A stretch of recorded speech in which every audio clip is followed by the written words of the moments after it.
Hi gamers. The CDI, one of the poorest game consoles there is. Possibly because it wasn't really a game console. Philips tried to do something a bit different with it, being a multimedia machine mainly, and had all sorts of applications other than games. But of course it's the games that we are most interested in. At least I am.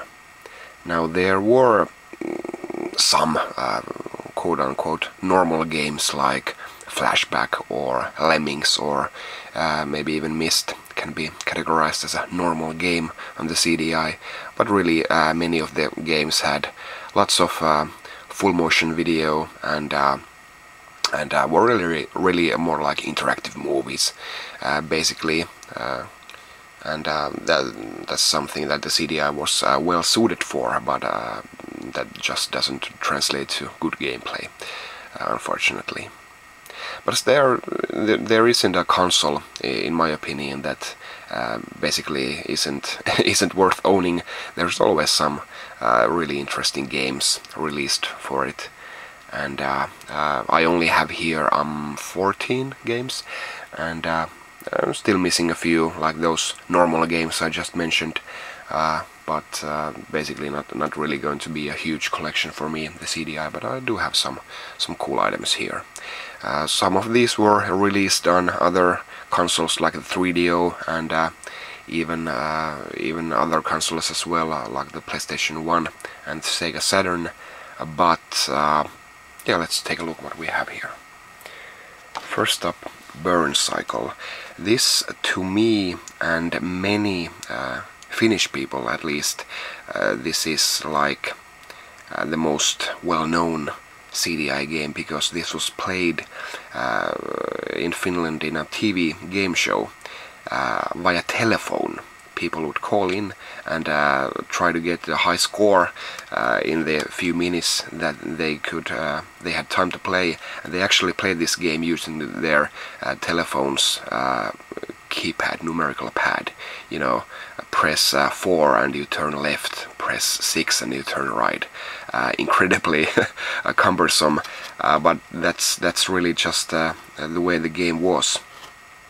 The action sequences are like light gun sequences without a light gun. You just use your mouse or a controller to slowly move the cursor over to it. You could actually play it on something as cumbersome as a phone. And so we have here cumbersome as a phone, and the rest of the game is like light puzzle solving. Well, the interesting thing here is that you only had 2 hours to finish the game, like it says here on the cover. And the main character here, Soul Cutter, has something on his mind. In 2 hours it's going to explode. So I don't know, a bit of a Johnny Mnemonic thing going on here. This was really a good-looking game back in the day, because it of course featured real actors here. And of course that was really great graphics when you just have filmed a bunch of people on blue screen and did some futuristic stuff there in the background. But so it was like you're in the game or something like that. But Burn Cycle was pretty cool, and this was released for the PC a year later, so not an exclusive, but still to me and many Finns, I'm sure this is a premier CDI title. Then we have the 2 Dragon Slayer games, Dragon Slayer and Dragon Slayer 2 Time Warp. And of course these are originally from the early 80s and were Laserdisc games, original arcade games, and of course really huge impact on the arcades, again because the graphics seemed so out of this world. It's basically a video running on the screen, and you have to do, you know, QTEs, quick time events, react to certain things so you don't instantly die in the game. and you're basically watching this cartoon unfold before your eyes. And this was a huge thing in arcades in the early 80s, but only now with the advent of CD consoles they could bring these finally to the home consoles as well. So these were ported to many consoles, CDI being among them. These were pretty important releases on the CDI. Really showed what you could do with the brand new system. Then we have Hotel Mario. Now, if you don't know the story here, you might be wondering why there's a Mario game on the CDI. But this is of course from the failed attempt to create the Super Nintendo CD-ROM add-on with Sony. Nintendo and Sony crossed their paths, and Nintendo approached Philips to do the CD-ROM add-on, but that didn't pan out. And finally, when Philips decided to do their own machine, Nintendo gave permission to create some games with Mario characters, Nintendo characters, on their games. Hotel Mario being really a poor and simple puzzle game, basically. But it is still it's not a knockoff, it is a real Mario game here. Of course, the graphics are... It's funny how they seem a little off. Take a look at a video of this game and you'll notice that how you instantly can say that this wasn't made by Nintendo, but it's still a Mario game. It's really weird. Not a very good game, but this was, of course, an exclusive. Hasn't been ported to any other system since. So these Nintendo games, Nintendo had nothing to do with this, but these so-called Nintendo games are probably the biggest reason to own a CDI these days. Then we have a Little Devil, a strangely written name for a game, and again, a bunch of full motion video here. It's basically a semi-adventure, semi-puzzle game. It's released on other systems as well. Then we have something completely different. A trio of Monty Python games. Well, not all of these are games. Only the first one here, Invasion from the Planet Skyron, it's basically a game or an interactive toy, I guess. There's all sorts of Easter eggs. Just going through menus and having a laugh at Monty Python clips and voices, noises, all sorts of stuff. Then Live without Monty Python. This is basically a karaoke disc, sing-along. And the third one here, Monty Python's More Naughty Bits, it's just a collection of videos. So basically a video CD here. And there were quite a bit of these educational titles as well, like encyclopedias and pictures, music, art, and that was a major selling point for the CDI, so that you could actually educate your children as they play. I think there was also some kind of a good sex guide also on the CDI, so all over the place. And these are just a couple of examples of those. Don't really want to collect the rest of those, but I'm a big Monty Python fan, so got to get all three of these.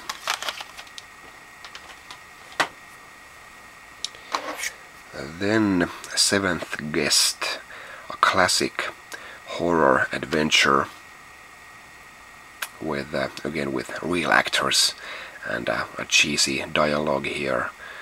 Basically a puzzle game and a stunning interactive drama of mystery and intrigue, as it says here on the back.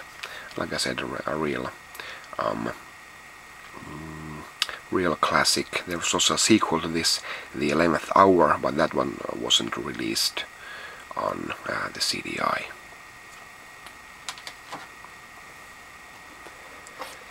Then we have Space Ace. This is from the same animator and the same team as the Dragon Slayer games. You can probably see from the character designs here, and this is more of the same, an interactive cartoon, gorgeously animated. Was really a big hit in the arcades back in the day, but a decade later they finally had the means to bring these out on home consoles as well.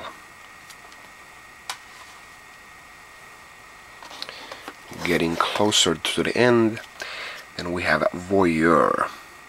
Again, one of those games with real actors and super cheesy dialogue. And this is basically, if I remember correctly, you're playing a private detective or something like that, and you're peeking through the windows of an apartment building, you know, looking through the folders here, the blinds, and you have microphones, and if you think it's something pertinent to your case, you can record it. And but everything on the windows, you can see the apartment building there, everything is advancing in real time in each of the windows. So if you take a look at some window, you're missing the action on some other ones. So basically this is like the name suggests, it's a bit racy, so not for kids, this game. And if you're stuck looking at, I don't know, a shower scene, a girl in a shower or something like that, you might be missing some important aspects, important info, and then you can't finish the game if you just watch the half-naked girls there. So I don't know, a bit of a cool idea for a game, I guess. Something quite different. Not sure if this was released on other systems as well, like the PC. I don't think so. So, Voyeur. And finally here, there were also 3 Zelda games released. Made by Philips and released on the CDI, all exclusive to the CDI. I have here, first one I got, still sealed, a US version of Zelda, the Wand of Gamelon, and here 2 European versions, Zelda, the Wand of Gamelon, and Link, the Faces of Evil. There was also a 3rd Zelda game, Zelda's Adventure, and but that one I don't have yet. It's probably the most expensive CDI game there is, and these have also gained some value over the years as well. Cult value, camp value, I guess. You'll be better off looking at all the cutscenes on YouTube instead of playing these games.